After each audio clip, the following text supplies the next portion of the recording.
A blessed day, cherished learners. I trust you're enjoying a splendid day. Today, we'll embark on an exhilarating journey of learning and discovery, immersing ourselves in the principles of design, creating balance, harmony, and visual interest. So, take a moment to unwind, find comfort, and brace yourself for an enriching experience that will broaden your horizons and deepen your understanding of this fascinating subject.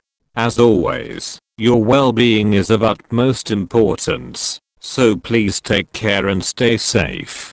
May divine blessings always be with you.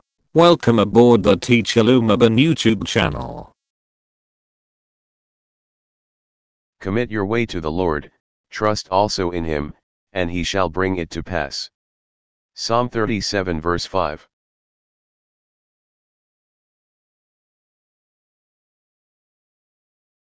The principles of design are fundamental concepts that guide the arrangement and organization of visual elements in a composition. These principles help create a sense of balance, harmony, and visual interest in a design. Let's explore each principle in more detail. Balance.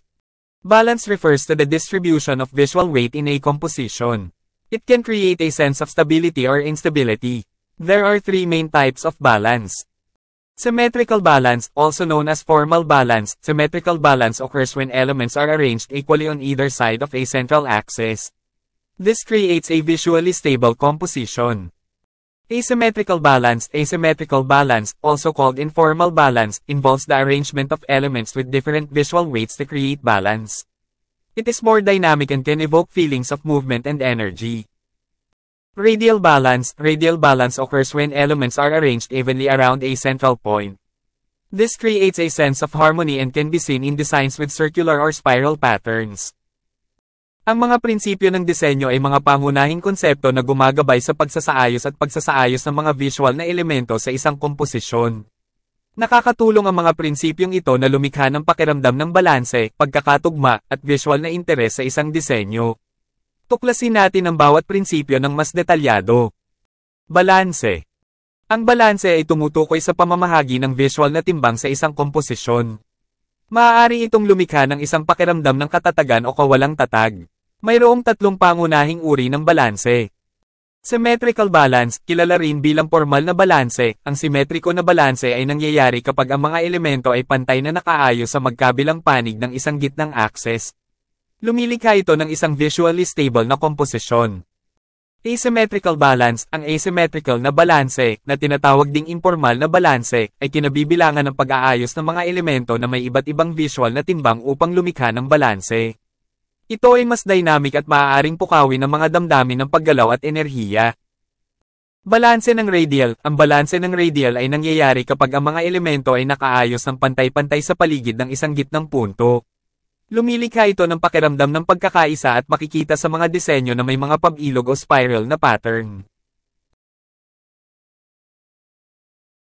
Proportion, or scale. Proportion refers to the size relationships of one part to another and of the parts to the whole. It helps create a sense of harmony and visual hierarchy in a composition. By manipulating the scale of elements, designers can emphasize certain elements or create a focal point. Rhythm. Rhythm in design is characterized by the repetition or alternation of elements. It creates a sense of movement and visual flow. There are different types of rhythm. Regular rhythm. Regular rhythm involves the repetition of a single motif or element at regular intervals. Alternating rhythm. Alternating rhythm uses two different motifs or elements alternately, creating a pattern of variation. Flowing rhythm. Flowing rhythm creates a smooth and graceful type of rhythm, often seen in organic or curvilinear designs. Progressing rhythm. Progressing rhythm involves a gradual shift in characteristics such as size or color, creating a sense of progression or sequence. Proportion, o scale. Ang proporsyon ay tumutukoy sa laki ng mga ugnayan ng isang bahagi sa isa pa at ng mga bahagi sa kabuuan. Nakakatulong itong lumikha ng pakiramdam ng pagkakaisa at visual na hierarchy sa isang komposisyon. Sa pamamagitan ng pagmamanipula sa laki ng mga elemento, maaaring bigyang diin ng mga taga-disenyo ang ilang mga elemento o lumikha ng isang focal point. Ritmo. Ang ritmo sa disenyo ay nailalarawan sa pamamagitan ng pag-uulit o paghahalili ng mga elemento. Lumilikha ito ng pakiramdam ng paggalaw at visual na daloy. Mayroong iba't ibang uri ng ritmo. Regular na ritmo, kasama sa regular na ritmo ang pag-uulit ng isang motif o elemento sa mga regular na pagitan. Alternating rhythm, alternating ritmo ay gumagamit ng dalawang magkaibang motif o elemento ng halili na lumilikha ng pattern ng variation. Umaagos na ritmo, ang umaagos na ritmo ay lumilikha ng isang makinis at magandang uri ng ritmo na kadalasang nakikita sa mga organic o curvilinear na disenyo.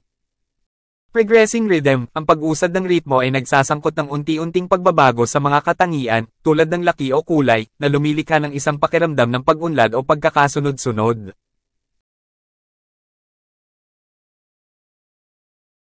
Emphasis and subordination. Emphasis refers to the focal point or center of interest in a composition. It is used to draw attention to essential parts of a design. Subordination, on the other hand, refers to the less dominant or supporting elements in a composition. By creating a clear hierarchy of elements, designers can guide the viewer's attention and create visual impact. Unity, harmony. Unity, also known as harmony, refers to the coherence and consistency of the elements in a design. It creates a sense of completeness and visual harmony. By using similar colors, shapes, or styles, designers can achieve unity and ensure that all elements work together as a whole.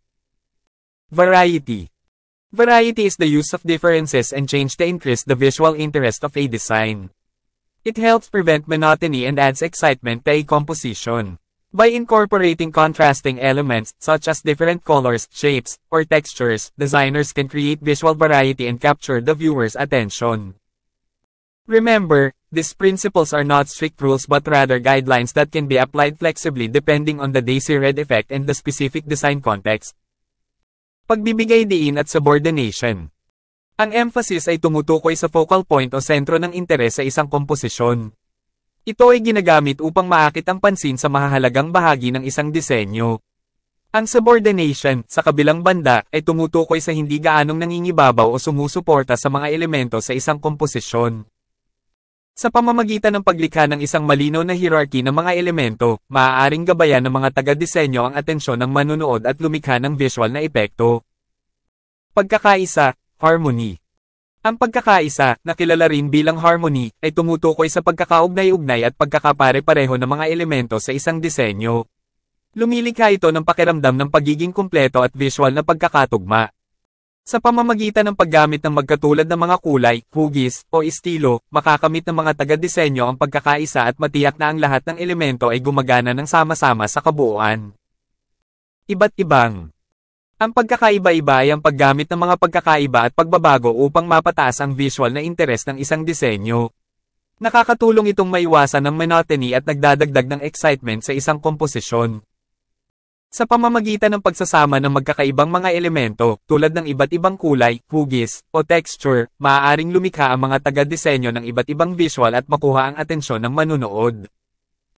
Tandaan, ang mga prinsipyong ito ay hindi mahigpit na mga panuntunan ngunit sa halip ay mga alituntunin na maaaring mailapat ng may kakayahang umangkop depende sa nais na epekto at sa partikular na konteksto ng disenyo.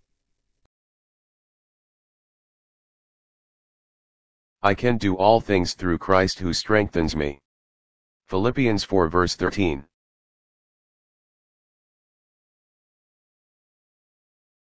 Thank you. And God bless you always.